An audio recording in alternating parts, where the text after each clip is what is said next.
Hello all, welcome back to Shri FC, and today I'm going to discuss on the top 4 ways which teams I think could get to top 4 and which teams won't, and overall the fixture list of all the teams and who is more likely to get into the top 4 and who is not likely to get into the top 4. So starting off with the Premier League table, as you can see on the screens above.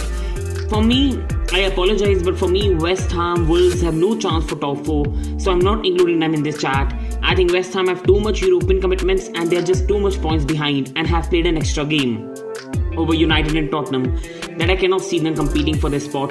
While Wolves are absolutely out of this, and it's between Arsenal, it's Manchester United, it's Tottenham, with Chelsea, City, Liverpool very clear in the front three. So starting off with the Arsenal team. So Arsenal fixture list you can see above in the screen. They will be playing Palace away in the coming Premier League game week, Brighton home, Southampton away, Chelsea away, then it's Manchester United at home, West Ham away, Leeds home, Newcastle away, Everton home, and overall the game against Tottenham at the moment is very undecided because date has not been confirmed.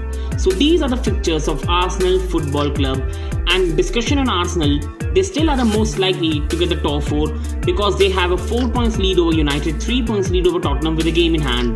But we do need to remember the game in hand against Chelsea, they still have to play Tottenham, they still have to play United, they still have to play West Ham away. So dissecting their fixture list, for me, Palace is a game that on paper is winnable, but Palace have been really good this season.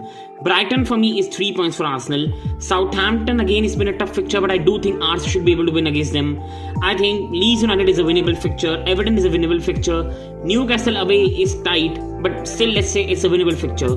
But for me, West Ham away, Chelsea away, Spurs away, United home, these fixtures can decide whether they'll get a top 4 or they won't. Coming towards the next set of the team, and that is Tottenham Hotspur. So Tottenham Hotspur have got one of the kindest fixture lists among these teams. Tottenham Hotspur right now have got Newcastle home this game week, they've got Aston Villa away, they've got Brighton home, they've got Brentford away, they've got Leicester home, they've got Liverpool away, they've got Burnley home, and they've got Norwich away. For me, Newcastle, for me, they have to take 3 points. For me, Brighton is a very winnable game right now with the form Brighton are in. I think Norwich is a very winnable game, Burnley, Brentford, and overall Leicester, who don't have nothing to play much for this season bar the Conference League. So Tottenham have a very good fixture list bar, you can say, Liverpool and Arsenal, which could be tough fixtures for them. Now coming on towards Manchester United, another team competing for the top 4, and their fixture list is Leicester at home in this game week, Everton away, Norwich home, Liverpool away, Arsenal away, then Brentford home, Brighton home, Chelsea home, and then they have got Crystal Palace away. This is a hard fixture list if you're a Manchester United fan, because this is gonna be tough for them. Seeing this fixture list right now, Chelsea home is going to be a hard match, Liverpool away is going to be a hard match, and Arsenal away is a must win for Manchester United. So they have also got a tough list. So dissecting it on the basis of fixture difficulty, Tottenham have the easiest fixture list among the 3 teams. But overall right now we have to remember that Arsenal have a 3-point lead over Tottenham with a game in hand, 4 points lead over United with a game in hand, but the game in hand against Chelsea, let's assume that they draw. So they could be 4 points above Tottenham, 5 above United. So with 9 games to go, this is a very catchable phrase for Manchester United and Tottenham.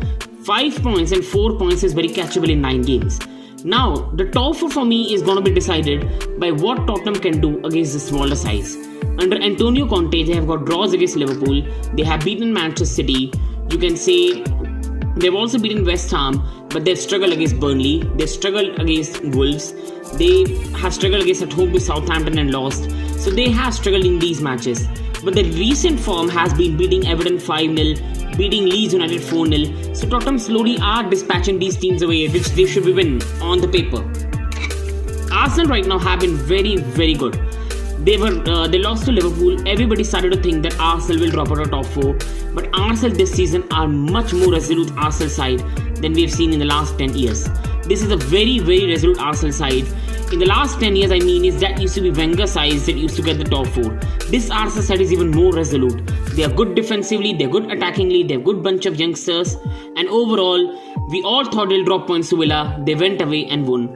But the problem is, as much as Arsenal have done so good this campaign, if in next 10 matches it doesn't go well for them, the season which could have been one of the best in the last 4 or 5 years will not be remembered that much. That is what you call end of the season phenomena. You can have a great season till 30th game week and then your season can end in absolute collapse. This happened same under Emery, different team, but happened same under Emery when before the international break, Arsenal were nicely sitting at third and they finished fifth. Now this is the new Arsenal squad, but they must be careful that the thing must not be repeated. And with playing United at home, playing Spurs away, playing Chelsea away, I think these at West Ham away, these are very four hard fixtures for them. And leaving Chelsea aside, leaving West Ham aside, Spurs and United are two games that are going to decide Arsenal top 4 fate. A draw in those two games, and I think Arsenal are finishing in the top 4. A loss in two games, and this could be a very tough season ending for Arsenal. So for Arsenal, I think they are the favourites to get the top 4, but overall they need to take maximum points they can from Spurs and United. Even two draws will get them the top 4. And now coming on to Manchester United, then Manchester United for me are the most favourite in terms of squad. They were expected to be challenging with Cities, Chelsea, Liverpool, but they are fighting for the top 4 race. Players like Ronaldo, Bruno Fernandes, Paul Pogba, these players playing in the Europa League is a sight nobody could have thought of at the start of the season. A very good team on paper, but very bad team when it comes to coordination, when it comes to understanding results. It's been a very disappointing season. But we do know that United have the knack to end the season well. We do know they've got a player like Cristiano Ronaldo that can score some very, very clinical goals. And for Manchester United, leaving the Liverpool game aside, playing Arsenal is going to be very important for them. They still have to play Chelsea, they still have to play Liverpool, they still have to play Arsenal. The thing with Chelsea is that Chelsea at the moment are not in a title race and not in a top 4 race. So Chelsea by that time might not be that motivated to play Manchester United and might focus on FA Cup final if they reach there, or a Champions League final if they reach there. Liverpool game is going to be very important because Liverpool are in a title race. That is a very hard game for Manchester United. And then Arsenal, which could be the game which puts United to the 4th rank or puts them to 6th or 5th. So United's season will depend on beating Arsenal, not losing both the games against Liverpool, Chelsea, and then winning the maximum out of others. These were the fixture list and my discussion on the top 4. Now my prediction is, for me, Manchester United are getting the top 4. Tottenham for me are not good against small teams. Tottenham just don't have the knack of winning when everybody doesn't anticipate them. I think bar that Manchester City result, they have never in their history in the last 5 years shown that they can surprise everyone bar the Champions League final. In the Premier League, it's not been consistent for them. They have not shown that great phenomena this season. They have struggled against the likes of Southampton, Wolves at home. And for me, seeing this fixture list, Newcastle can frustrate them, Villa can frustrate them and sit back and not allow Kane and Son to counter. I can see even Burnley at the end of the season, when they could be in the relegation race, really putting Tottenham under a stretch. So I can't see them getting the top 4. They're only dependent on Kane and Son. So for me, it's between United and Arsenal. And for me, Arsenal's fixture list and United fixture list both is very equal and tough. But for me, players like Ronaldo, players like Bruno, players like Paul Pogba will prevail United, and the experience United have to finish in the top 4 will prevail them over Arsenal. But overall, I do wish that it goes as deservedly as possible. For me, there's no hatred. I'm a Chelsea fan. For me, whoever does the best, he gets that team gets the top 4. But overall, for me, the most deserving team has to be Arsenal. But football doesn't go on deserving basis. Arsenal have been good this whole season over United, but 5 or 6 match winning run and United can get the top 4. So my final prediction is Manchester United to be 4th, Spurs to be 5th, and Arsenal to be 6th right now. But it could be surprised. And again, I will reiterate, I have no hatred. This is my unbiased prediction, and I can still see Arsenal finishing the top 4. So this was my prediction for the top 4 and my view. I hope you enjoyed it.